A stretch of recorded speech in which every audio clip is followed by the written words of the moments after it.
ضاقت نفسي بنور من فؤادي حينما رددت يا رب. نحمده ونصلي على رسوله الکریم. ناظرین، رمضان مبارک کا پاک مہینہ اور مقدس مہینہ اب شروع ہو چکا ہے.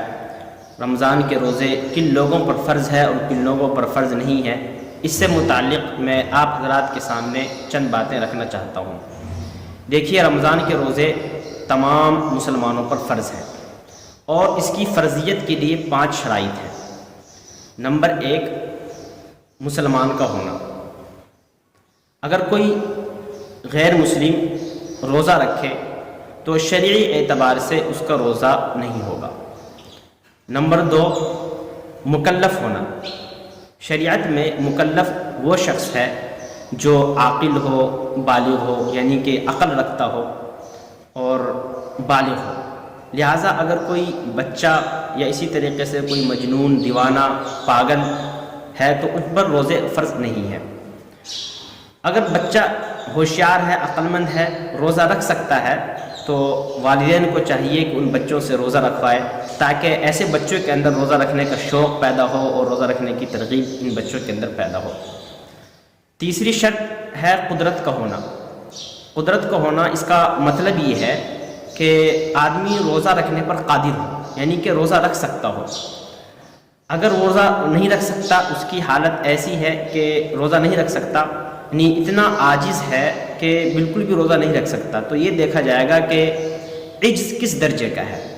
اگر عجز ایسا ہے یعنی کہ وقتی طور پر آدمی بیمار ہے اور بیماری ایسی ہے کہ جو وقتی ہے، آگے چل کر وہ بیماری ٹھیک ہو جائے گی، تو ایسے شخص کے لیے فی الحال روزہ تو واجب نہیں ہے، لیکن وہ روزے جو اس کے قضا ہو چکے ہیں، چھوٹ چکے ہیں، ان روزوں کی بعد میں وہ قضا کرے گا.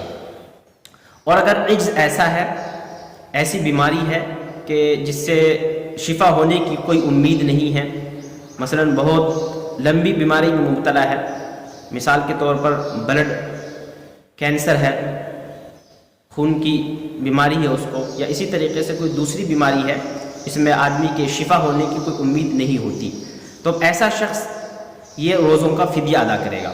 اسی طرح وہ بوڑھا آدمی کہ جو روزہ بالکل نہیں رکھ سکتا اور بہت زیادہ کمزور ہے، تو اس کے اوپر بھی روزے واجب نہیں ہیں. تو ایسا آدمی کہ جس کے بیماری کی ٹھیک ہونے کی کوئی امید نہ ہو، جس کے شفا ہونے کی کوئی امید نہ ہو، اور وہ بوڑھا آدمی جو روزہ رکھنے کی بالکل بھی طاقت نہ رکھتا ہو، تو ان دونوں آدمیوں کے لیے فدیہ ہے، یعنی کہ ان روزوں کا وہ فدیہ ادا کریں گے. اگر آدمی ایسا ہے کہ اس کی بیماری کے ٹھیک ہونے کی امید ہے تو وہ آدمی فی الحال تو روزہ نہیں رکھ سکتا، ہاں آئندہ چل کر ان روزوں کی قضا کرے گا. نمبر 4، مقیم ہونا.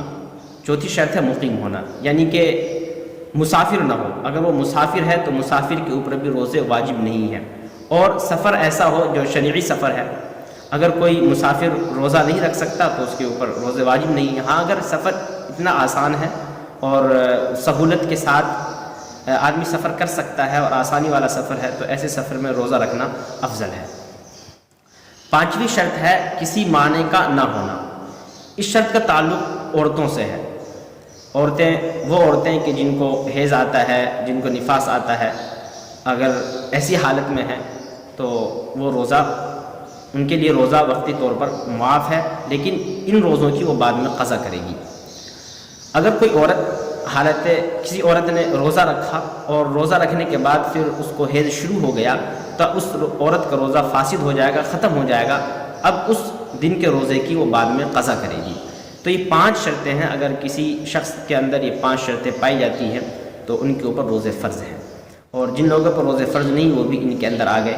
تو آپ حضرات ان باتوں کو توجہ کے ساتھ ان باتوں کو ریکارڈ کر لیجئے اور لکھ کر رکھ لیجئے اور دوسروں کو بھی بتائیے تاکہ دوسرے حضرات کا بھی فائدہ ہو. السلام علیکم ورحمۃ اللہ وبرکاتہ.